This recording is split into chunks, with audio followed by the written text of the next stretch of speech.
Hello viewers, আমরা যখন মাছ চাষ করে থাকি এবং মাছ চাষ করার সময় মাছকে বড় করার জন্য আমরা খাবার দিয়ে থাকি। তো আসলে কি আমরা জানি যে কোন মাছের কোন খাবারটি সবচেয়ে বেশি পছন্দের হয়ে থাকে বা কোন খাবার দিলে মাছ খুব দ্রুত বড় হয়?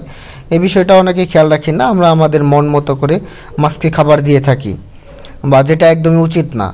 তো মাছকে আমরা অনেক সময় যে খাবারটি দিই, হাতে বানানো খাবার, ফিড খাবার, ডুবন্ত ফিড বা ভাসমান ফিড খাবার দিয়ে থাকি।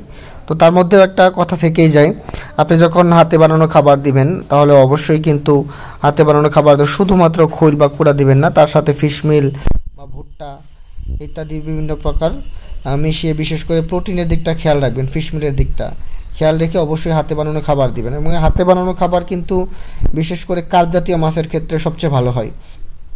ক্যাটফিশ জাতীয় বা মনোসেক্স তেলাপিয়া মাছকে অনেকে হাতে বানানো খাবার দিয়ে চাষ করতে চায়। তো সেক্ষেত্রে কিন্তু দেখা যায় মাছের আপনার গ্রোথ একটু কম আসে এবং সময়টা বেশি নেয়। তো তেলাপিয়া মাছের জন্য অবশ্যই আপনি ভাসমান ফিড খাবার ব্যবহার করবেন, যে কোনো কোম্পানির ফিড দিতে পারেন। এক্ষেত্রে প্রোটিনের দিকটা 28 থেকে 30% যাতে নিচে না নামে, এই দিকটা খেয়াল রাখবেন। এবং কার্প জাতীয় মাছ চাইলে কিন্তু ভাসমান ফিড না, আপনি হাতে বানানো খাবার দিয়েও চাষ করতে পারবেন। তো সেই সাথে সাথী মাছ হিসেবে অনেক খামারি আছেন, বিভিন্ন মাছ দিয়ে থাকে। তার মধ্যে অন্যতম হচ্ছে খাবার চারা, যেটা হচ্ছে ব্ল্যাক কাপ মাছ। পুকুরে যদি শামুক থাকে তাহলে অবশ্যই অন্য সাথী মাছের জন্য কোনো খাবার লাগবে না। ব্ল্যাক কাপ 1 বছরে 4 থেকে 5 কেজি পর্যন্ত বড় হয়।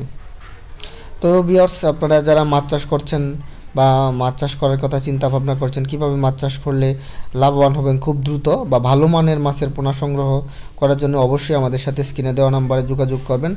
আমরা মাছ চাষ সম্পর্কিত যে কোনো তথ্য এবং গুণগত মান সম্পন্ন মাছের পোনা সারা বাংলাদেশে হোম ডেলিভারির মাধ্যমে বিক্রয় করে থাকি।